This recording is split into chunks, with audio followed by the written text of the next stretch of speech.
easier to have the tips off. It's easier to have the caps off. So I can go and flip back and forth between outlining and filling in, so I don't have to keep taking the cap off, because it's kind of harder to take the Prismacolor caps off. So yeah.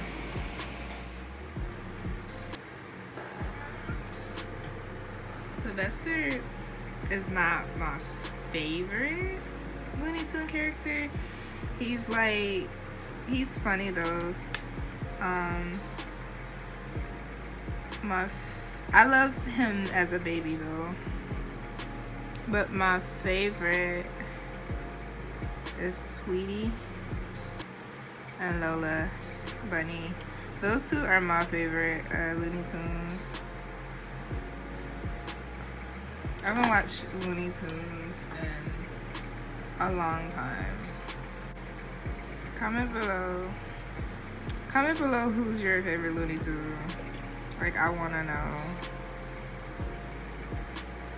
And who's your least favorite Looney Tune?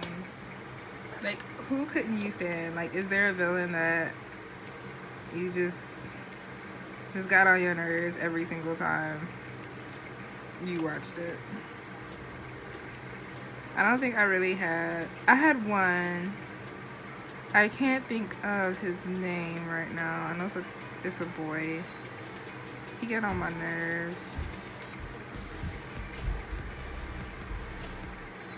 Like certain cartoons I get so attached to. Like on Family Guy, all the episodes where Stewie's like sad or something, I'll be like, oh, you can't hurt Stewie. Stewie is the smart Alec on the show. He's my favorite.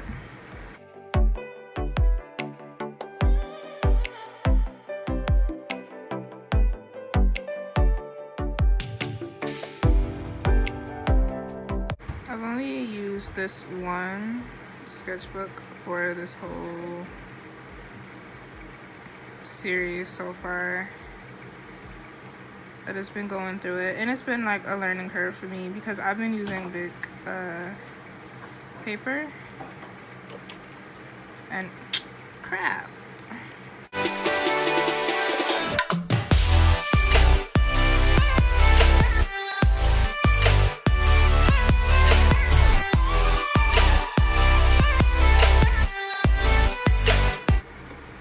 So the only sketchbook I've been using is this one for this Inktober. The 2016 sketchbook was a Moleskine plain paper sketchbook, but this one is the Canson XL mixed media paper. It's the 7" by 10.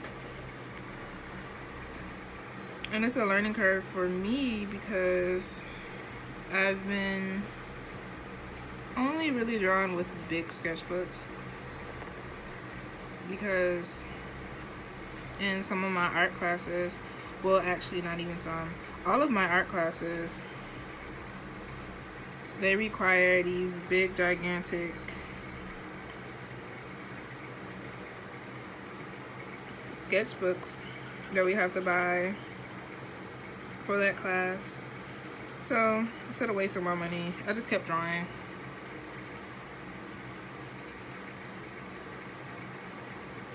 I did I inserted a picture of a Nicki Minaj that I did on that big paper.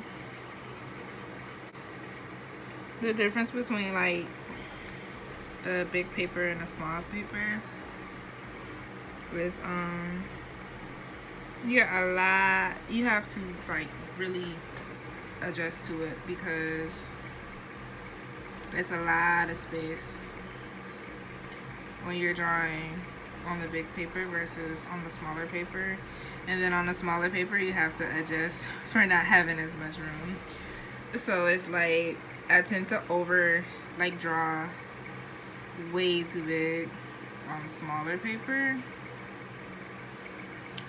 Then the big paper is like just right. When you're doing Inktober, to do something very simple, don't go overboard every single day. You can do like elaborate pieces and like show your work off, show your skill, but only on a few days. I wouldn't do it. Only on a few days. I wouldn't do it too much, because then that's how you can get burnout, and that's why I failed the first like 2 times I tried to do Inktober, because it just was a lot to handle for me, especially because I'm not one of those artists that draw every day. I'm not just artistic every single day.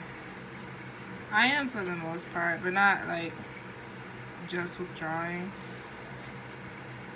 So it's kind of harder for me to like get in the hang of that. But when I do have like a challenge or something, I usually try to draw every day. And like my tip would be, like I said, draw something simple, draw something that you know you can draw. Then, you know, on other days you can work on, you know, what you want to work on. So like if you have issues with landscape, or if you have issues with body parts, you're not really good at that, you can just, what I used to do is I would just focus on that. Like there's plenty of drawings that are just lips or just eyes. You know, playing around with drawing makeup on eyes is a really good thing. It's a really good practice, and it makes it fun. You can play with the different colors and everything.